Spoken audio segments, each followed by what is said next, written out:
fast. Jamie tells us that every week, but it is so fast. Welcome to You've Got a Thing. I swear to you, I'm not your regularly scheduled host, but I do get a call if somebody is sick. So let's send some good vibes out into the universe that Michael feels better from Kids from Wisconsin. He was scheduled to host this morning, but I'll happily try to fill his shoes. I am here with a dear friend and colleague, Mr. Allen of the Cooperative Performance. Welcome today. How are you doing, sir? I am well. Thank you so much for having me. Yeah, I'm excited to see you. We were chatting backstage. It'll be nice to see you again and chat about all things that you're doing. We haven't seen one another, well, in person in a while, but also just generally speaking in a while. So I'm curious to know what you are up to, what is up your sleeve, and we should just dive right in. So what I would love to hear first from you is some people might not know about Cooperative Performance. So can you tell us a little bit about your company? What's going on? I would love to. Thank you so much for asking. So Cooperative Performance has been around for a number of years now.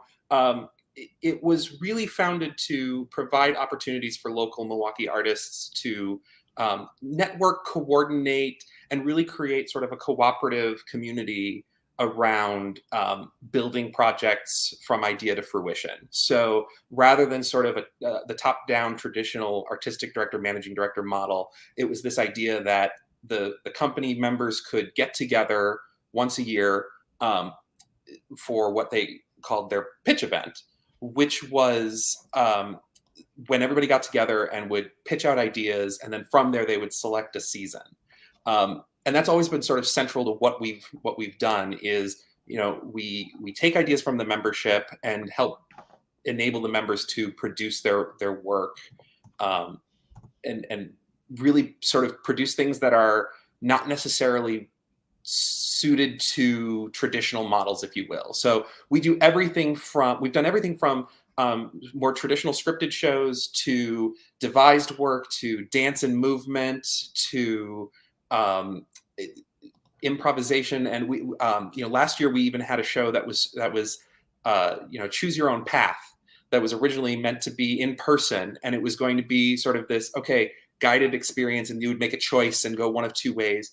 That actually ended up flipping virtual, and so it was an entire show filmed, but then you clicked through on a website.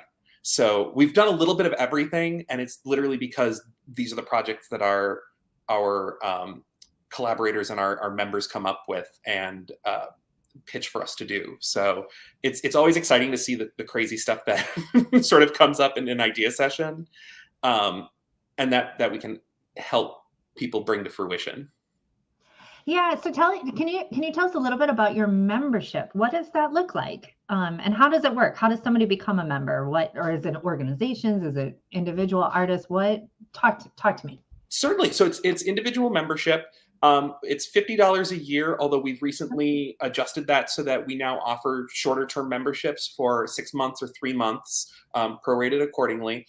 Membership is required to pitch events, but it is never required to participate or to engage with the company. So if you audition for a show, we're not going to hit you up for membership. We hope you join. We hope that you're encouraged to contribute and collaborate with us on an ongoing basis, but it's not required. We do, however, try to offer opportunities for our members. So we'll do like comp tickets, discounted workshops when we can do in-person learning opportunities, things like that. So there's a number of different benefits that we are happy to offer, and that we are still also looking for new ways to engage our membership to collaborate with us and produce work and workshops and stuff like that. So you can join really easily. It's through our website. We also do want to expand access to our company and to our membership opportunities. So for example, if you have a project you want to pitch for us, but membership is a financial barrier, we have a micro grant program, especially for artists who identify as artists of color or LGBTQ+. You just check that box on the form, and we know that you're interested in applying for a micro grant, which would supplement the cost of the membership. So we're trying to eliminate barriers to access, because we want folks from all different experiences and backgrounds to join us and be a part of that community. That's awesome. I mean, I think that that is something that is definitely rings true, like when we talk about the Milwaukee, in our Milwaukee Theater Alliance meetings too, right? Like, how can we make sure that theater and art is accessible to everybody, right? And so by offering those micro grants, or or like you said, reducing or eliminating barriers, I think is really important. So kudos to you guys for getting on that and making it. It sounds like it's super easy. You go to a website, check a box, and move forward. Well, and that was our goal. Is we realize that it can be a barrier, and we want to make that as seamless a process as possible. So if you're interested in bringing a project to us, that's really all the application we need. We're not going to ask you to write an essay. We're not asking you to prove something to us. The fact that you're saying, hey, I'm an artist, I have art, I have a project, I have an idea, we want you to come play with us. So that's great. So let me ask, I'm going to ask this question, and maybe it'll lead us into like the dates and the times and all that. But you've said it a couple of times now, like, come tell us, who is us? Is there a board? Is it a form? Is it other members? Like, who's watching this and evaluating the pitches that artists are bringing to you? It's both. So right now we have a 5-person board who are we're all fully vested members, which means we've been members of the company at least 4 years, or we at least purchased 4 years worth of membership at once. but we are elected by the general membership on a rotating basis. Our board members serve 3-year terms, and typically about a third of the board comes up every year. So we try to have a rotation of folks. Right now it's 5 of us, all of whom have been with the company for a number of years. But we're always looking for more. We're always looking for more, more involvement. So what we used to do annually, and we were talking a little bit before this, is I mentioned it used to be on an annual basis that we'd have this big pitch event. Yeah. And in conjunction with the idea that we wanted to make this more accessible, one of the feedback things we got year after year was, I'd love to pitch something, but I have no idea what my next year looks like. I'm not going to know by January if I'm, what's good next season. So even though the thing I'm here to promote is next January, we've already done 2 pitch events since our last last January.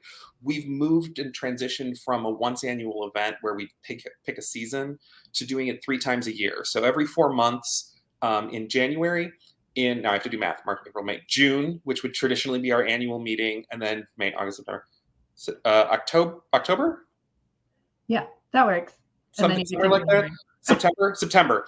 So every 4 months, we're going to do these, what we call pitch and plays, where it's an invite for folks to come, our members to come and pitch, members of the greater community who maybe are thinking about membership or haven't thought about membership and just want to come and toss out ideas and say, hey, do I have a thing here? It's instead of you've got a thing, I like to think of this as, is this a thing?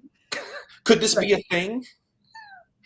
So fair. So we invite folks to come and just talk about what they're working on, and get feedback, talk about it. Maybe it becomes a pitch for us in the future. Maybe it goes off and does its own thing. But it's really about sort of marrying our 2 major programs before we all went into isolation of our annual pitch event, as well as our monthly member hangouts, which really became community hangouts because we wanted folks to come and learn about us, learn about you, see what's going on in our community, kind of similar to what MTA is doing here through this broadcast. So it's the pitches are reviewed by the board mostly just so we can help package the presentation and say, okay, these are the things you might want to think about just from a production standpoint or budget or whatnot. And then when it's presented at the pitch events, it's reviewed by both members and the community at large. We get feedback. Folks can provide additional thoughts or questions, and then we take all of that feedback, and then the elected board considers the projects that are best suited for production, and then we set it on a track and work with the project lead to figure out what does this look like, when could we do it, what's the best means of getting this in front of an audience? Or does this require more time? Mhm. So whereas our old system used to very much be focused on, okay, how do we slot a season? Right now, what we're really, really enjoying is it's giving us this more flexible approach so that if we get a project that is going to take a little bit longer to figure out, how do we do this? Is this something that's going to have a longer gestation, a longer development period? We have the flexibility now to do that. We have 3 projects right now in development from our previous 2 pitches. Actually, our last 3 pitches. One was delayed from our the pitch session that we had prior to the COVID shutdown. So that's a one-woman show. The other project that's in development. I'm seeing the video on the screen. So this is one that you're working on in this moment. You guys are all working together on it. I apologize. I actually don't know this video. It's an old one from your YouTube channel. Oh. Yeah. You can go to the Cooperative Performance YouTube channel.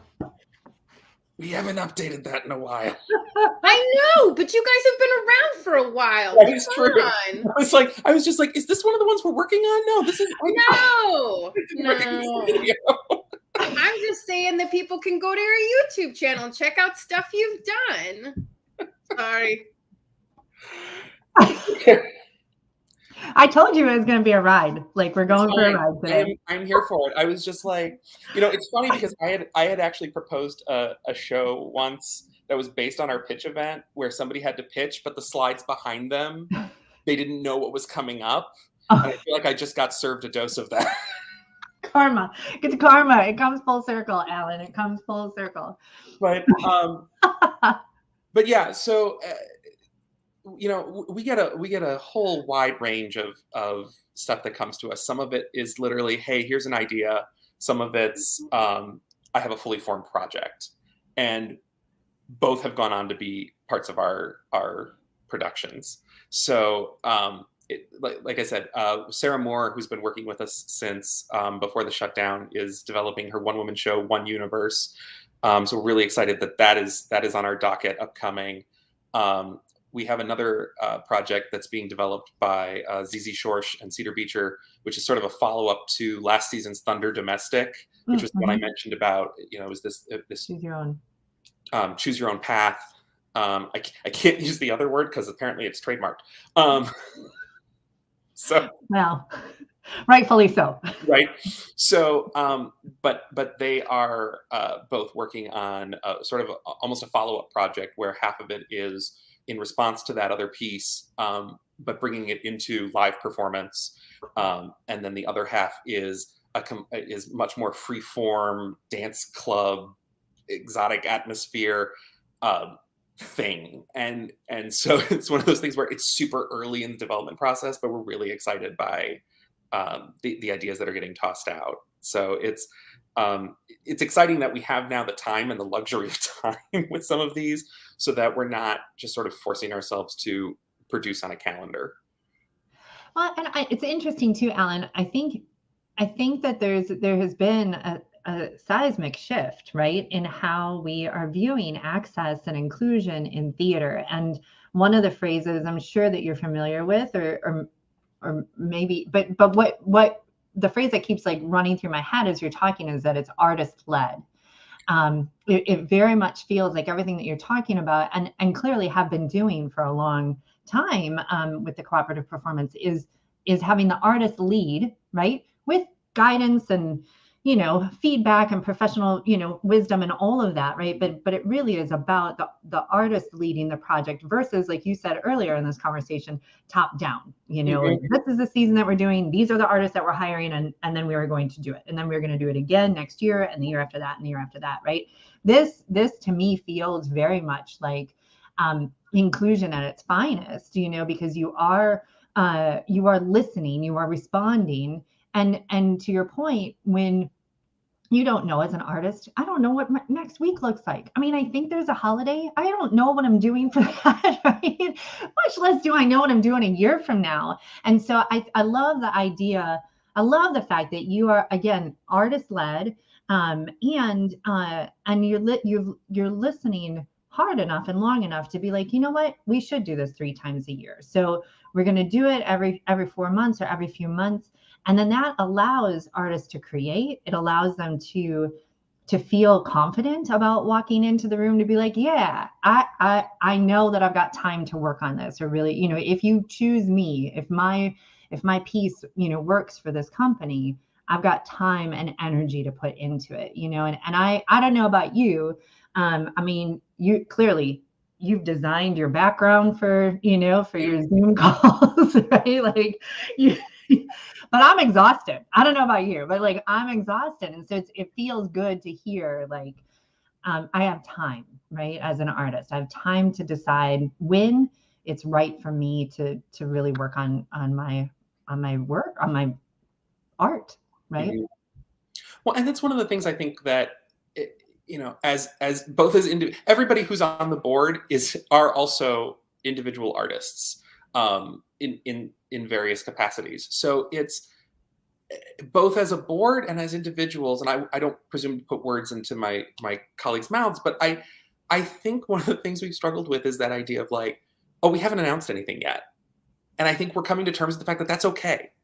You know, when so much shifted last year and the year before, like I said, so, you know, Sarah's show has been in development since, I think it was pitched.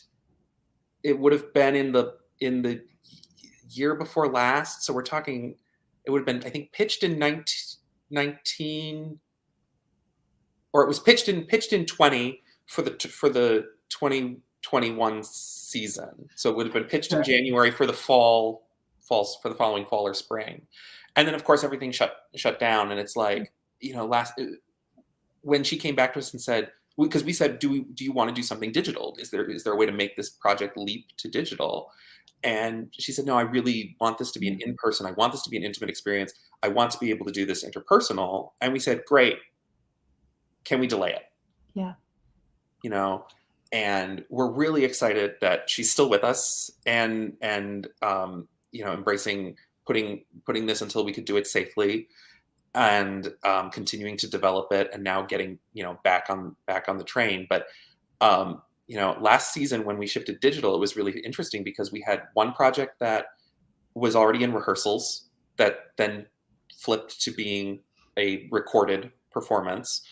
You know, Sarah's show got delayed, and we ended up actually replacing it with another show that was auditioned, rehearsed, and it was complete. It was interesting because from inception to production, including casting and rehearsals, was entirely online. So it was the first time we actually were able to amass this amazing group of collaborators from across the country and around the world. We had the director in Seattle, we had the stage manager in New York and Connecticut, we had actors in Illinois, Wisconsin, Hawaii, India. Like it was this amazing thing that could have only happened out of that process. Right. And then, like I said, ZZ's show went from you know, in person, going from space to space, to the virtual equivalent. So, you know, it's about sort of embracing the challenges and giving ourselves the luxury of time and attention, so that we're not forcing artists onto a calendar, because we really want these projects to come to their full potential and come to their full fruition. You know, which is not to say that, of course, eventually that's a reality. We all have to deal with a tech week. We all have to deal with an opening night. But at least allowing that in the early gestation period to really flourish, so it's not the pressure that it normally is. Yeah. I love that as a fellow, you know, artistic director, founder, marketing director, all the things.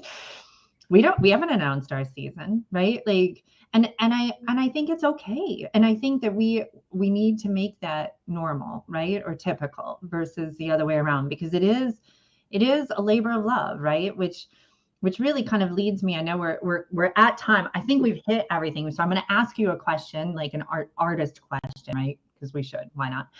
And then we'll kind of recap a little bit so that everybody's got the information they need before we let you go. But what drives you to, two things. One, I'm assuming you were a founding member of Cooperative Performance. That is true, correct? I am actually not. You're not. Came in a few years later. I got recruited as a designer for really short story. I got recruited as a designer for a project that was supposed to go up at the domes, and then the domes started collapsing, and so that project got so. And then they said, "But would you like to be on the board?" And that was 5 years ago. So okay, I stuck around. Well, good.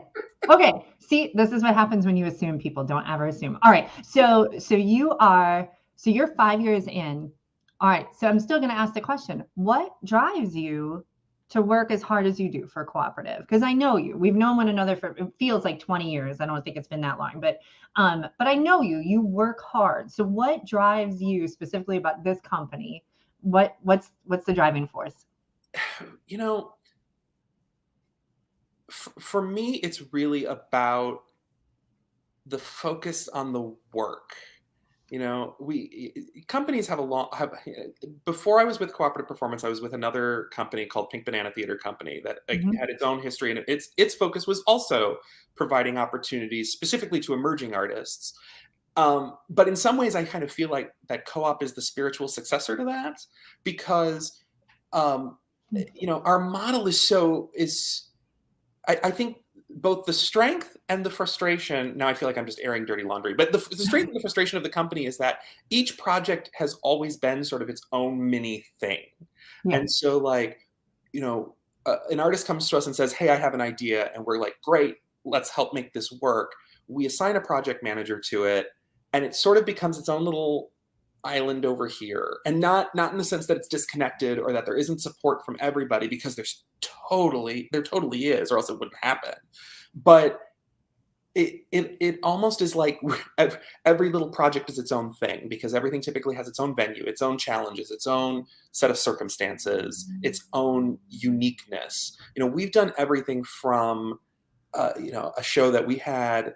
It was two people on a canvas. There was mud in Cambrian was the show, and it was in a tiny little art gallery in the 3rd Ward. 2 people on stage, mud on the tarp, a person in the center, in the corner, in my brain it was like a xylophone and a gramophone. I'm sure there was a better setup, but and we could literally seat 15 people a night, and on the flip side, we've done shows in collaboration with Alverno in they're in the Pittman in their main space, or we've done shows in empty storefronts. We've done shows at the Urban Ecology Center. There's no limit to the sort of creative aspect of it, and so it's both the agony and the ecstasy of it. That there's every new project is this whole brand new thing, which is both exciting and scary. And that's the exhilaration of it. We're not walking into, and not that there's anything wrong with it. I love designing in like traditional theater spaces as a designer, sure. But it's a completely different world than like walking into the same, even a black box, which has, flexibility. Everything is its own unique set of challenges. Which is why we're so also uniquely equipped to be like, come to us with an idea. It doesn't need to be, we've gotten pitches that are fully fleshed out projects, and they're just looking for marketing and venue assistance. And we've gotten things that are like, I had this idea and I saw this image and I think it's going to cost me $100, and we're like, it's going to be more, but we'll talk about that. But it's the proverbial, it's the metaphorical, we've got a barn, let's do a show, except we don't have the barn. But you'll find one. We'll find it. You will find the barn. So, okay. So just to kind of recap, because I know we're getting close to time, right? Sorry. Over, whatever. So You have another pitch project coming, or a pitch and play, right, in Yes. January. Information out on the website. Yes, Yeah. indeed. It's I'll just quick recap it. It's January 23rd from 3 to 5 p.m. in Shorewood at this lovely new little venue called Le Rich and Poor. So we're calling it actually Pitch and Pour this time. There it is. That image I recognize because I designed it. So Thanks, Jamilyn. So come join us, grab a glass of wine or a bottle, and bring your ideas. We've gotten a couple of submissions already, but if you have something that you're like, I've got an idea for a show, the deadline to submit is not until January 7th. So you can find the information on how to submit online. There's an online form, or there's a print form that you can print off, fill out, and email back to us. And there's contact information and everything on the website, cooperativeperformance.org. Okay, if they want to be a member, that's on your website as well. Yes, right? indeed. And members clearly become board members, right? Or have the ability to do that, right? Mhm. So love what you're doing, and you're excited about finding a barn or a backyard or what have you. Like, this is the company for you. They can pitch on a Post-it note or a PowerPoint or anything in between, and interpretive dance, whatever that pitch looks like for them. They come in and they do it for you all. And then it's voted on, and it happens 3 times a year, which is accessible and wonderful. And I love that. Yeah, I love it. I think we have hit everything. And membership too. Membership, if financing is a barrier, just talk to you guys. It's good. Check a box, right? Yeah. Like, you just get to check a box. I always say better to ask, because we will find a way to make it work. Okay. And then I have known you for a long time, and I believe that I know how to say your last name. But if someone were to call you by your first and last name, can you say it for us? Alan Piotrowicz. I was going to say it right. I just wanted to make sure. Piotrowicz. So Alan Piotrowicz, is there anything else that I have missed today that we should mention before I let you go? No, I think we're good. And thank you, and thank Jamilyn so much for having me this morning. I really appreciate it. I'm still super excited about all of the work we're doing, and it's my pleasure to help get the word out about what we're trying to do at Co-op, and involve as many people as possible, because we really, really, really are excited about getting back in the game and starting to put more in-person art out there as safely as possible. Exactly. Well, Alan, it was so good. And like I said, it's been a long time. So it was so good to see you again and chit chat, and let's just keep working at it, friend. We're like one show at a time. We're going to change the world. I believe it. Awesome. All right. We'll see you soon. Take care. Bye. Hi. One of the hardest working people I know. So I have yet to get to a pitch and play event because pandemic, and before that I had just gotten here, and Alan had mentioned it to me before that that's right at the time when you're trying to start a company, and it's just okay.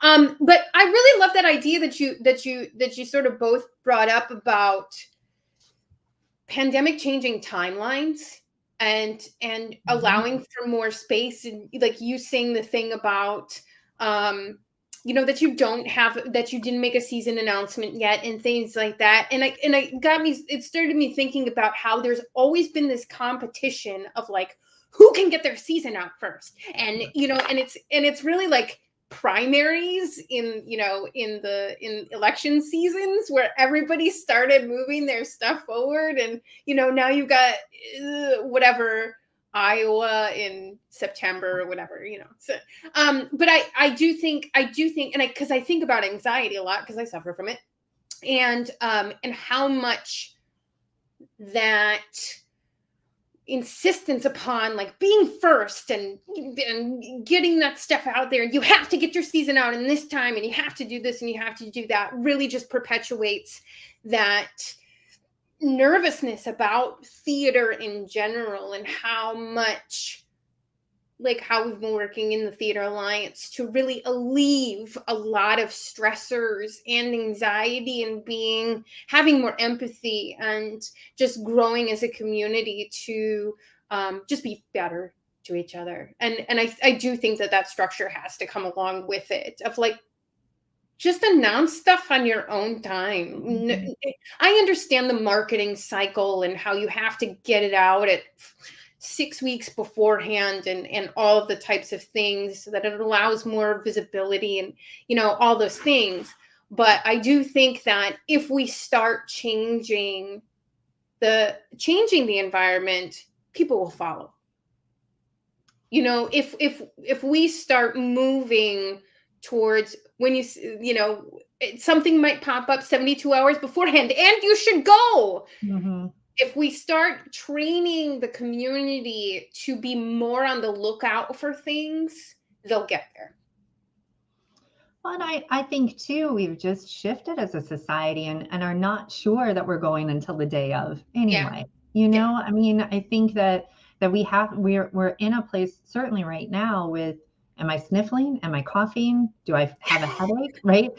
If I have those three things, it's probably not right for me to go see a play. Or do I need a COVID test today? I need a COVID test, right? So I think I hear what you're saying, right? Like it is, season started earlier and earlier, and yeah, absolutely. Like those things are 100% happening or have happened. But I do believe that we have shifted, and we need to. I think if anything about this pandemic has taught us is time. Taking time, right? Finding ways to alleviate the anxiety, because there's so many other factors that lead into anxiety for anybody and everybody, right? Much less people who, who have it, right? And I hear what you're saying. I do think that we are kind of the creators, right? So why not create the environment that we want to see? And I'd much rather see a place that doesn't have that competition, and that we are all lifting one another up, right? We are sharing each other's posts. We're sharing each other's tickets. We're saying, hey, go see this if you can.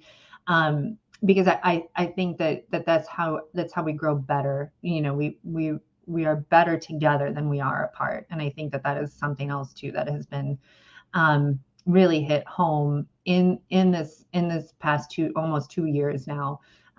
We are better together in person and, side by side, right? So let's be kind to one another as theater makers and artists, and lift and support one another. Those are the things that I think about. Yeah. Well, speaking of, yeah, lifting and sharing and supporting and lifting that should be happening. Yeah. Let me share with you some things that we have. Sunstone Studios, also Amber Regan and the team over there, and Alan's doing a ton of stuff over there that is coming up shortly. Has some great programming this December, and just a couple of offerings that they have going on right now is a Gift of the Magi. For anybody who knows that the sort of the classic story, they're doing it as a live radio play style, which is cool.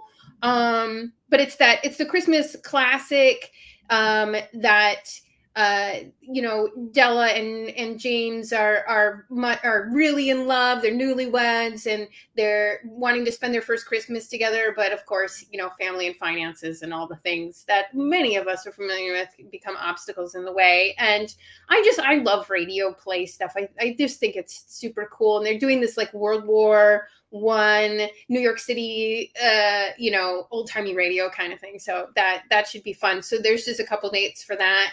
You can go to Sunstone Studios, mke.com for that. And then they also have this funny, and I'm told that it is an adults only. So all you adults out there, if you're looking for something a little adulty, there's a thing out there for you at Sunstone, the Who's Holiday, and I guess it's a wild and funny, heartfelt, adults only comedy that tells the story of Cindy Lou Who as she recalls Christmas Eve, the first Christmas Eve she met the Grinch, and the twisted turn of events her life has now taken. Oh man, I don't know. We'll see. Poor Cindy Lou. And But it's they've got a podcast too, Sunstone. Yeah. I didn't know that. And I think you can find that all over on their website and Facebook channel and whatnot. Yeah, Alan did that. I did that because we're both sort of in the loop on things coming up this January. And so also, I mean, Amber Regan is a real go-getter and just really also one of the people in the network trying to change the environment and be more inclusive and lifting people up, and particularly women, which we all have to do. We women have to do for each other. And so she's doing really great work with that. So again, you can check that out at sunstonestudiosmke.com. Skylit, of course, has Katie's favorite musical of all time on right now, Little Shop of Horrors. Once again, if you don't know this musical, if you're not a fan of musicals, you should see this musical because it's just so outside of the boxy and amazing and wonderful. It's a thing about how, and you can see there, very interesting Venus fly trap kind of plant that things go awry. I don't know how spoiler alerty I want to be here. So, but it grows and grows and grows and grows and grows. Maybe it's not your average Venus flytrap kind of plant, and chaos ensues. And you can go to skylightmusictheatre.org for tickets for that. Coming up pretty soon here, Milwaukee Opera Theater, their online project, this home cooked heroes that they did with the Cameron Opera Coalition, which is like 12 fringe opera companies that came together to salute the heroes in their community. This is an online thing that you can go to MilwaukeeOperaTheatre.org to check out this really cool spoken word opera with Britt Nicole and music by Miss Lotus Funk. And they're saluting Milwaukee's Trickle Bee Cafe, which is a pay-what-you-can restaurant in the center of a food desert in Milwaukee. And great cinematography and things that is just a really interesting project. And Milwaukee Opera Theater is a great company that's really on the forefront of also moving that genre forward in a different direction. And so definitely check them out. Donate to your people, their favorite company. We really need it because COVID has been shit. And we're really, we've got a lot of work to do and need some money to do it. So, Cooperative Performance, Pink Umbrella Theater, The Constructivists. You can even donate now to the Milwaukee Theater Alliance because we need you to help pay for all of these cool things that we're trying to do in the community. So you can also do that. But if you have your favorite company, chances are they're a nonprofit and chances are they need your help desperately. So please don't forget your favorite arts organization in your network this holiday season. Big shout out, as always, to Imagine MKE, who lends us this StreamYard platform, which is just a magical thing in my life and makes my life so much easier. Very, very important for all of us to think more about being arts advocates because with Wisconsin being as low in ranking, 49th in state arts funding, that is one of the reasons why it's so hard for small organizations to do the things that they need to do and pay artists better and pay fair equity and all of those things that wrap up in money. Money makes the world go around. And so they are an awesome org that give you all the tools that you could possibly want to copy and paste your representative to. So please go to imaginemke.org and just learn more about them /act. And they'll give you a ton of stuff to help you do that work better. And last but not least, please get vaccinated if you have not. There are some areas who are really low in vaccination numbers. I understand the concerns. I understand, that people are nervous about things, but we got to do it. Especially if you want live art back in your life, theater, music, or if you don't want it to go away again, I guess is a better way to put that, especially with this new fancy variant coming up, and all the news I read and all the Washington Post and all over the place about how, the next wave is coming. Fun. 2 years later, so much joy.